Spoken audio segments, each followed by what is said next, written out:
أنا نادية، عندي 43 سنة، ودي قصتي مع طارق ابن عمي اللي عنده 24 سنة، والقصة كمان مع جوزي حسن اللي عنده 48 سنة.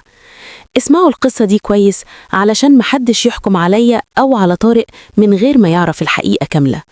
أنا اللي عارفة قد إيه طارق ده غلبان، وقد إيه أنا كنت محتاجة حد يحس بيا بعد سنتين من المعاناة مع حسن. القصة دي لازم تسمعوها من أولها لآخرها علشان تفهموا السر اللي بينا وتعرفوا مين اللي كان محتاج للتاني أكتر. وياريت لو أول مرة تدخل القناة تشترك وتنورنا وتفعل زر الجرس علشان القصة دي توصلك كاملة. ولو انت من عيلتنا ما تنساش اللايك علشان القصة دي تطلع وتوصل لكل الناس. يلا بينا نبتدي النهاردة ونشوف ايه اللي حصل بين الست وابن عمها تحت عيون جوزها. أنا نادية، عندي 43 سنة، متجوزة حسن بقالنا 18 سنة. حسن كان سواق تاكسي شاطر ومجتهد، بس الدنيا ما رحمتش حد. قبل سنتين بالظبط حسن اتعرض لحادثة مرورية فظيعة، عربية نقل كبيرة ضربته من ورا والعربية اتقلبت بيه. الحمد لله ربنا نجاه من الموت، بس حسن ما بقاش زي الأول خالص. الحادثة أثرت على ظهره وعموده الفقري. الدكاترة قالوا إن عنده إصابة في الفقرات القطنية وإنه محتاج علاج طبيعي وراحة تامة من الشغل. حسن قعد في البيت وأنا رحت أشتغل في عيادة دكتور أسنان كممرضة علشان نعرف نعيش. المشكلة الكبيرة اللي محدش يعرفها غيري وغير حسن هي إن الإصابة دي أثرت على حاجات تانية في حياتنا. الإصابة دي خلت حسن مش قادر يكون راجل معايا بالشكل الطبيعي. أول 6 شهور كنت فاهمة ومتقبلة الوضع، قلت لنفسي يا نادية الراجل تعبان ومحتاج وقت بس. الشهور عدت وبقت سنة وبعدين سنة ونص والوضع زي ما هو. حسن حاول يروح دكاترة ويجيب علاجات بس مفيش فايدة. الإصابة أثرت على الأعصاب والدكاترة قالوا إن الموضوع محتاج وقت طويل ويمكن ما يرجعش زي الأول خالص. كنت دايما أحاول أفهمه إن أنا ست وليا احتياجاتي. كنت أقوله يا حسن أنا لسه صغيرة، أنا محتاجة أحس إني ست ومحتاجة راجل جنبي مش بس يقعد ويتفرج على التلفزيون طول النهار. كان يرد عليا ببرود ويقول يا نادية أنا عارف بس أنا مش في إيدي حاجة، اصبري عليا شوية يمكن ربنا يكرمك. كنت أحس إني بموت من جوايا كل يوم. كنت أروح الشغل وأرجع ألاقيه قاعد في نفس المكان على الكنبة مش عارف يعمل حاجة. أنا فاهمة إنه تعبان ومكسور نفسيا، بس أنا كمان إنسانة وليا احتياجاتي. بعد سنة ونص من الحادثة جاء طارق ابن حسن. طارق ده شاب عنده 24 سنة، بيشتغل كهربائي وكان جاي القاهرة علشان يدور على شغل أحسن. أم طارق اتصلت بحسن وقالت له ممكن طارق يقعد عندكم شوية لحد ما يلاقي شقة؟ حسن طبعا وافق من غير ما يسألني وقال لها طارق ابننا ويقعد عندنا على الرحب والسعة. أنا ما كنتش مبسوطة من النية الفكرة بس ما قدرتش أعترض. كان نفسي أكون لوحدي مع حسن في البيت من غير ما حد يشوف حالتنا، بس مش كل اللي يتمناه المرء يدركه. طارق جه عندنا وأول ما شفته حسيت إن الدنيا اتقلبت قدامي. طارق كان شاب طويل حوالي 185 سنتي، جسمه رياضي ومتناسق، كان واضح إنه بيهتم بنفسه ويروح الجيم. كان شعره أسود وعيونه واسعة وابتسامته حلوة. لما سلم عليا وشكرني إني وافقت يقعد عندنا حسيت بحاجة غريبة جوايا، حاجة ما حسيتش بيها بقالها سنين. شعور إني لسه ست وإن في رجالة لسه بيبصوا ليا بطريقة معينة. استخرت ربنا وقلت لنفسي يا نادية اتق الله، ده ابن عمك وصغير عليا بكتير. طارق كان محترم جدا ومؤدب جدا. أول أسبوعين كان بيطلع بدري على الشغل ويرجع بالليل وما يكونش بيتكلم كتير. كان بيساعد حسن في أي حاجة يحتاجها وكان بيحاول يونسه ويخرجه من الحالة النفسية الوحشة اللي هو فيها. أنا كنت بلاحظ إن طارق أحيانا بيبصلي بصات غريبة بس كنت بعمل نفسي مش واخدة بالي. في يوم من الأيام طارق كان عنده أجازة وأنا كمان ما رحتش الشغل. حسن كان نايم في الأوضة بتاعته علشان ظهره كان وجعه. كنت لابسة جنبية قطن خفيفة بسيطة مش قصيرة ولا حاجة بس كانت مريحة. أنا بحب ألبس كده في البيت علشان الجو كان حر. دخلت المطبخ ألاقي طارق واقف قدام التلاجة بيشرب مية. لما شافني قال لي صباح الخير يا خالة نادية. رديت عليه وابتسمت. قال لي يا خالة في حاجة محتاجة تتصلح في الكهرباء؟ قلت له إيه؟ قال لي في مفتاح الإضاءة في الحمام باظ، ممكن أصلحه؟ قلت له ربنا يخليك يا طارق، انت فعلا نعمة عندنا. طلع يجيب الأدوات وأنا فضلت في المطبخ بحضر الفطار. بعد شوية سمعته بينادي عليا مني الحمام. قال لي يا خالة تعالي شوفي المفتاح ده، أحسن أغيره ولا أصلحه. رحت له لقيته واقف على سلم صغير وإيده ممدودة فوق بيشوف الأسلاك. لما وقفت تحته علشان أشوف المفتاح لقيت نفسي قريبة منه جدا، وحسيت بحاجة صلبة لمست ظهري بالغلط. كانت المفاتيح والأدوات في جيبه وكانت بارزة شوية. استدار بسرعة وقال لي آسف يا خالة مقصدش. قلت له عادي يا طارق ما تقلقش، بس قلبي كان بيدق بسرعة ووشي ساخن وبقى أحمر. طارق لاحظ كده وقال لي انت تمام يا خالة؟ قلت له أيوة تمام، بس الدنيا حر وأنا تعبت شوية. ورجعت للمطبخ بسرعة. من اليوم ده الدنيا اتغيرت، بقيت ألاحظ طارق أكتر، بقيت أشوف جسمه الرياضي، ولما يطلع من الحمام بعد الاستحمام بالفانلة والبنطلون بس بقيت أشوف شكله رايح جاي ومفاتيحه في جيبه بارزة، وأنا بحاول أبعد عيني بس مش قادرة. استغفرت ربنا مليون مرة وقلت لنفسي يا نادية انتي ايه اللي بيحصل لك ده؟ حرام وعيب، وانتي متجوزة. بس جسمي كان بيرد عليا رد تاني. جسمي كان بيقولي انتي محرومة بقالك سنتين من أي إحساس ومن أي لمسة ومن أي مشاعر. في ليلة من الليالي كنت قاعدة مع حسن في الأوضة وهو كان بيتفرج على مباراة كورة. كنت زهقانة ومكتئبة وحاسة إني عايشة في سجن. قلت له يا حسن إحنا لازم نتكلم في موضوع مهم. قال لي إيه يا نادية؟ قلت له أنا تعبت يا حسن، أنا مش قادرة أكمل كده، أنا لسه صغيرة ومحتاجة أحس إني ست. قال بعصبية وإنتي عايزاني أعمل إيه يا نادية؟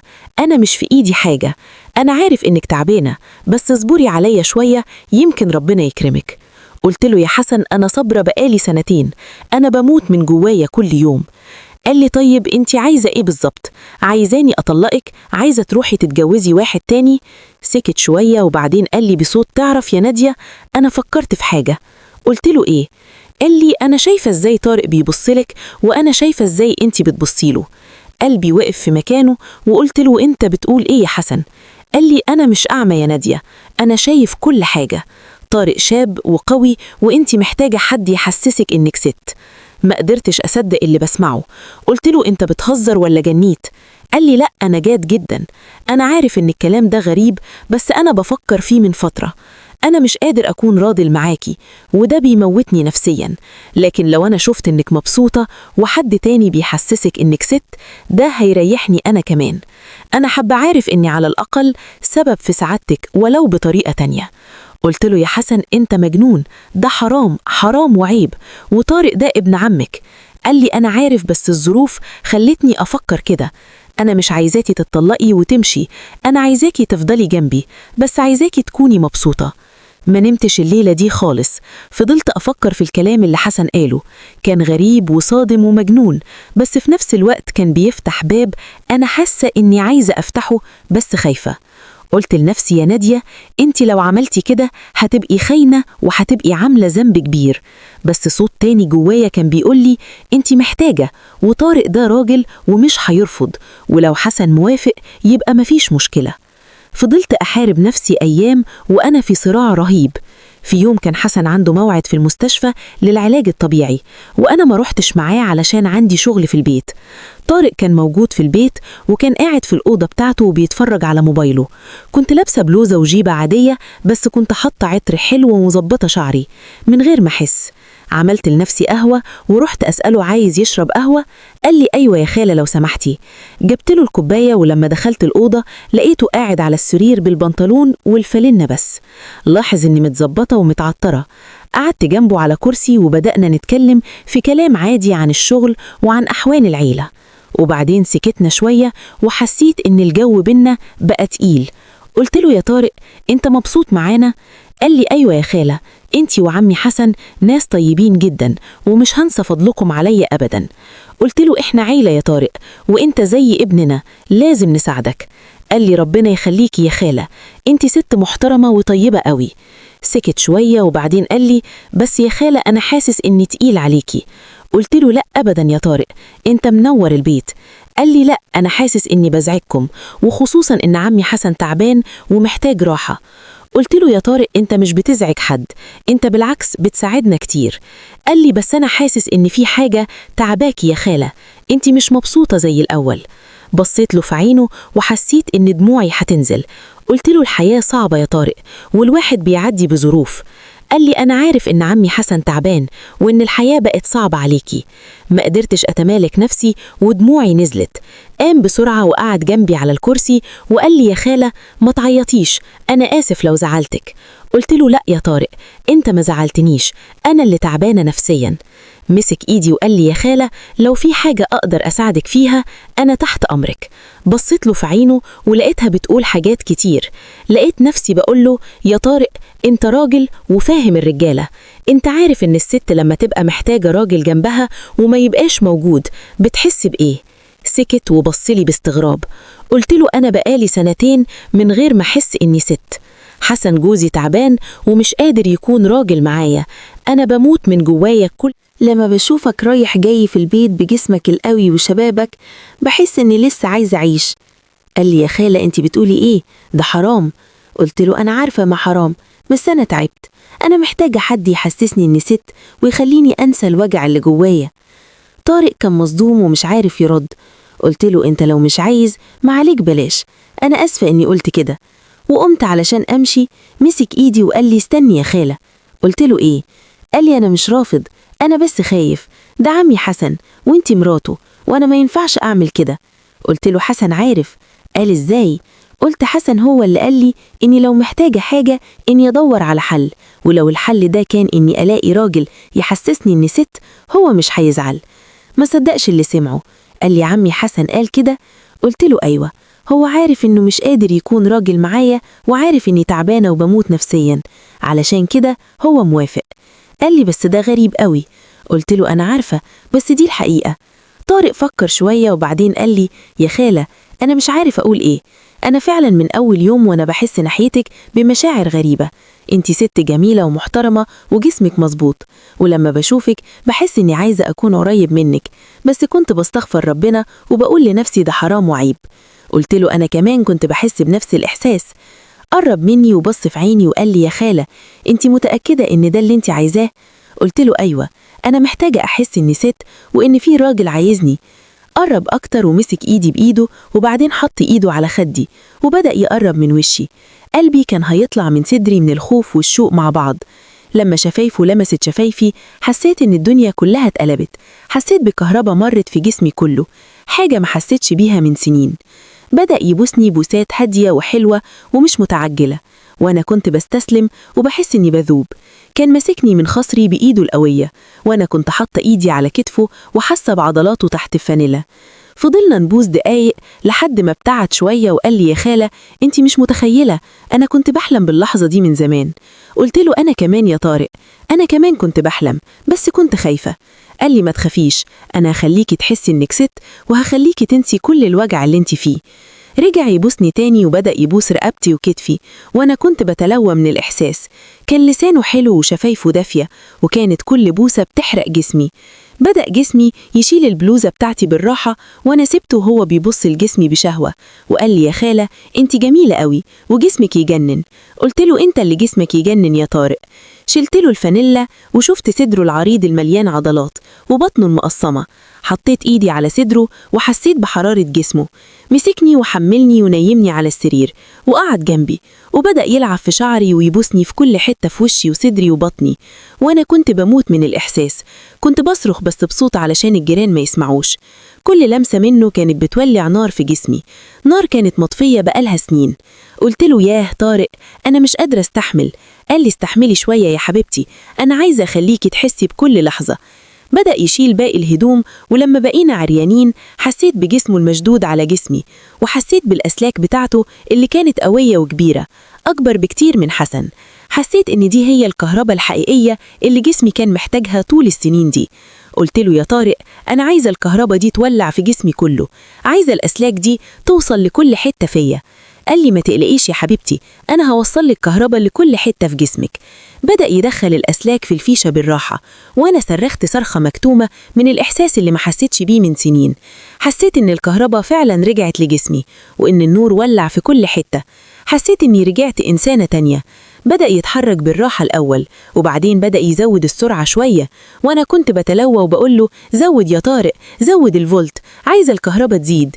كان بيقول لي انت جميلة يا نادية، انت جسمك نار وأنا مش هسيبك تاني. فضلنا كده حوالي ربع ساعة متواصلة وأنا بصرخ وبحس بحاجات ما حسيتش بيها في حياتي كلها. حسيت إن الكهرباء وصلت لكل خلية في جسمي، وإن الدنيا كلها بتنور حواليا، لحد ما قلت له يا طارق أنا مش قادرة، أنا هنفجر. قال لي انفجري يا حبيبتي، أنا معاكي. وفعلا حسيت بانفجار رهيب في جسمي كله. وبعدها بشوية حسيت إن طارق كمان وصل للانفجار ونزل الفولت الزيادة اللي كان مخزنه جوه الأسلاك بتاعته. بعد ما خلصنا فضلنا مرميين على السرير مش قادرين نتحرك. أنا كنت بعيط، بس مش من الحزن، من الفرحة، لأني حسيت إني رجعت ست تاني. طارق بصلي وقال لي انت تمام يا نادية؟ قلت له أنا أكتر من تمام، أنا حسيت إني عشت النهاردة لأول مرة من سنتين. قال لي أنا سعيد إني قدرت أخليكي تحسي كده، بس أنا خايف من عمي حسن لما يعرف. قلت له ما تقلقش، حسن عارف وموافق. بدأنا نلبس بسرعة علشان حسن كان هيرجع من المستشفى بعد ساعة، وقعدنا في الصالة كأن مفيش حاجة حصلت. لما حسن رجع سلم علينا وقعد على الكنبة يتفرج على التلفزيون. أنا رحت جبت له الأكل، وطارق قعد معاه شوية وبعدين راح أوضته. كنت متوترة ومش عارفة حسن هيقول إيه أو هيعمل إيه، بس حسن كان هادي وعادي. في الليل لما دخلنا الأوضة قعدت جنبه على السرير وقلت له يا حسن أنت عايز تعرف إيه اللي حصل النهاردة؟ قال لي أنا عارف إيه اللي حصل يا نادية. قلت له أنت مش زعلان؟ قال لي ليه أزعل؟ أنا اللي قلتلك ابحثي عن حل لمشكلتك. أنا شفت النهاردة إنك كنت مبسوطة، وشك كان منور، أول مرة أشوفك كده من سنين، ده اللي كنت عايزه. قلت له بس يا حسن ده أنت ابن عمك وإحنا عملنا حرام.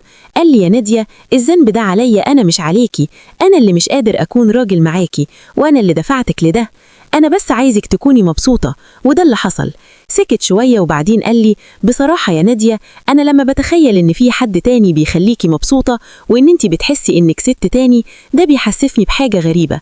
أنا حاسس إني راجل بطريقة تانية لما بشوف إنك مبسوطة بسببي، حتى لو بطريقة غير مباشرة.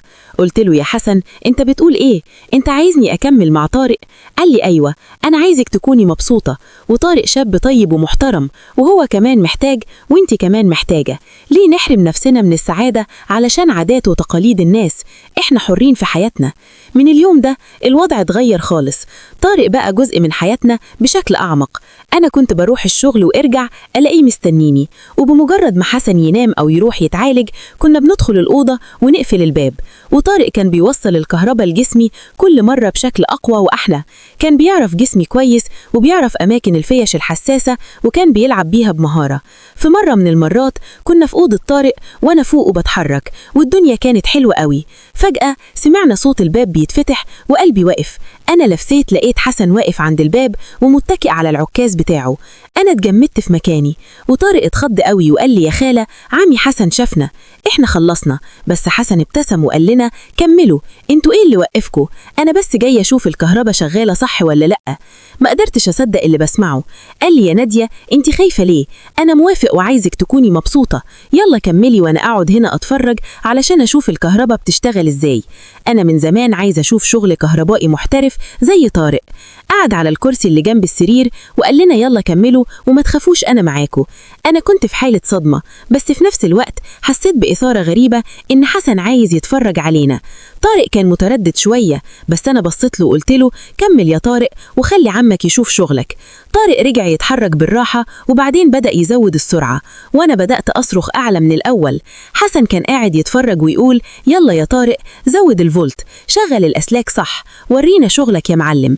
أنا كنت بصرخ وبقول له يا حسن أنت شايف إزاي الكهرباء بتشتغل في جسمي؟ شايف إزاي النور بيولع؟ كان بيرد ويقول شايف يا نادية، شايف إزاي طارق كهربائي شاطر وبيعرف يوصل الأسلاك صح. المنظر كان جنوني، راجل بيتفرج على مراته مع ابن عمه وبيشجعهم. فضلنا كده حوالي 20 دقيقة متواصلة وأنا بصرخ وبحس بحاجات ما حسيتش بيها في حياتي كلها. حسيت إن الكهرباء وصلت لكل خلية في جسمي وإن الدنيا كلها بتنور حواليا، لحد ما قلت له يا طارق أنا مش قادرة، أنا هنفجر. قال لي انفجري يا حبيبتي أنا معاكي. وفعلا حسيت بانفجار رهيب في جسمي كله، وبعدها بشوية حسيت إن إن طارق كمان وصل للانفجار ونزل الفولت زيادة اللي كان مخزنه جوه الأسلاك بتاعته. بعد ما خلصنا فضلنا مرميين على السرير مش قادرين نتحرك. أنا كنت بعيط بس مش من الحزن، من الفرحة، لأني حسيت إني رجعت ست تاني. طارق بصلي وقال لي أنت تمام يا نادية؟ قلت له أنا أكتر من تمام، أنا حسيت إني عشت النهاردة لأول مرة من سنتين. قال لي أنا سعيد إني قدرت أخليكي تحسي كده، بس أنا خايف من عمي حسن لما يعرف. قلت له ما تقلقش، حسن عارف وموافق. بدأنا نلبس بسرعة علشان حسن كان هيرجع من المستشفى بعد ساعة، وقعدنا في الصالة كأن مفيش حاجة حصلت. لما حسن رجع سلم علينا وقعد على الكنبة يتفرج على التلفزيون. أنا رحت جبت له الأكل وطارق قعد معاه شوية وبعدين راح أوضته. كنت متوترة ومش عارفة حسن هيقول إيه أو هيعمل إيه، بس حسن كان هادي وعادي. في الليل لما دخلنا الأوضة قعدت جنبه على السرير وقلت له يا حسن أنت عايز تعرف إيه اللي حصل النهاردة؟ قال لي أنا عارف إيه اللي حصل يا نادية. قلت له أنت مش زعلان؟ قال لي ليه أزعل؟ أنا اللي قلتلك ابحثي عن حل لمشكلتك. أنا شفت النهاردة إنك كنتي مبسوطة، وشك كان منور، أول مرة أشوفك كده من سنين، ده اللي كنت عايزه. قلت له بس يا حسن ده أنت ابن عمك وإحنا عملنا حرام. قال لي يا نادية الذنب ده عليا أنا مش عليكي، أنا اللي مش قادر أكون راضي معاكي وأنا اللي دفعتك لده، أنا بس عايزك تكوني مبسوطة، وده اللي حصل.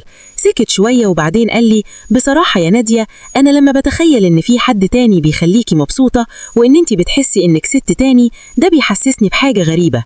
أنا حاسس إني راجل بطريقة تانية لما بشوف إنك مبسوطة بسببي، حتى لو بطريقة غير مباشرة. قلت له يا حسن أنت بتقول إيه؟ أنت عايزني أكمل مع طارق؟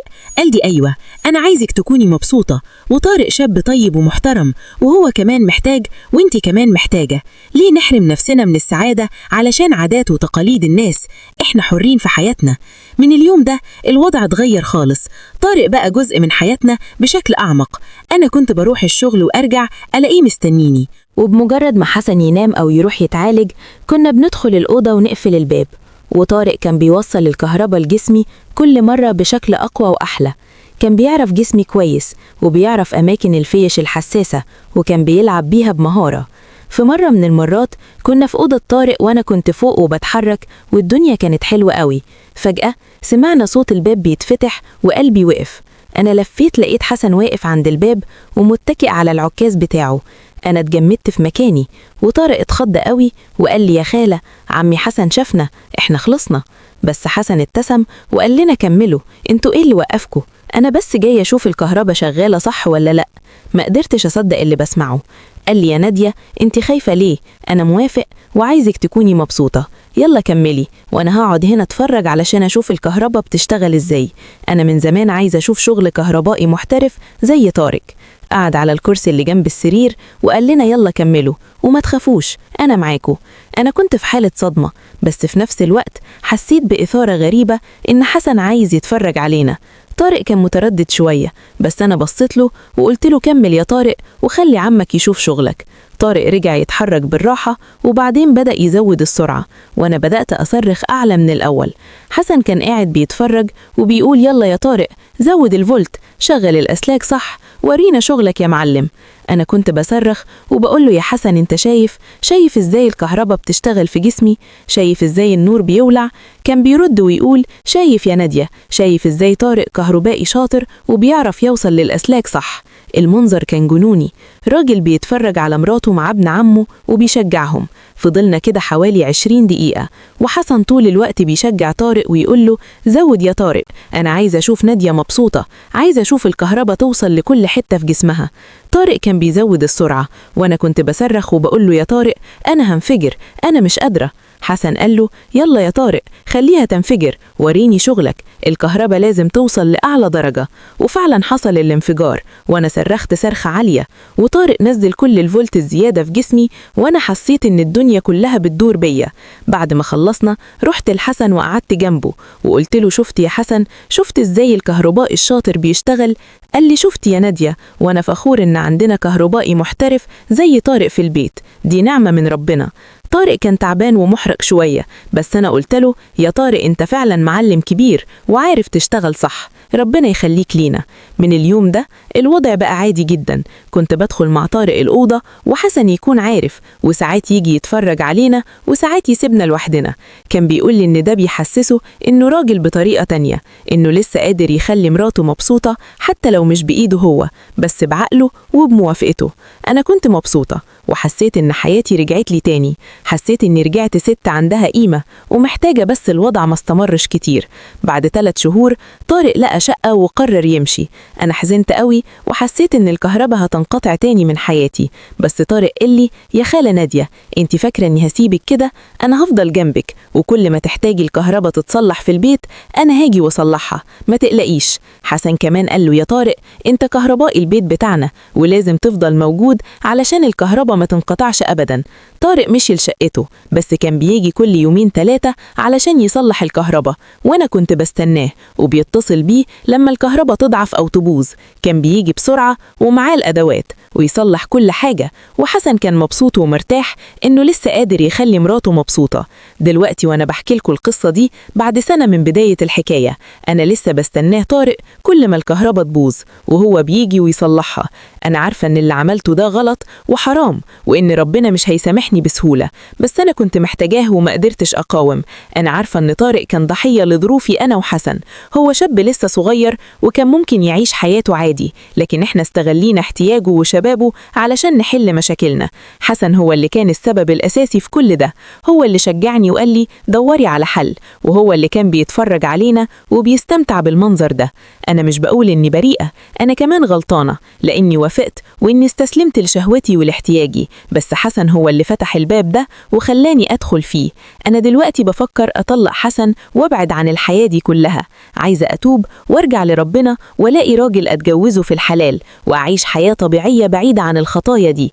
بس أنا خايفة إني ما أقدرش أبعد عن طارق، خايفة إني بقيت مدمنة على الإحساس ده وعلى الكهرباء اللي بيوصلها لجسمي. مش عارفة أعمل إيه ومحتاجة نصيحتكم، ياريت تقولولي أعمل إيه واخرج من الدايرة دي إزاي. أنا تعبت نفسيا ومش عارفة الصح من الغلط تاني.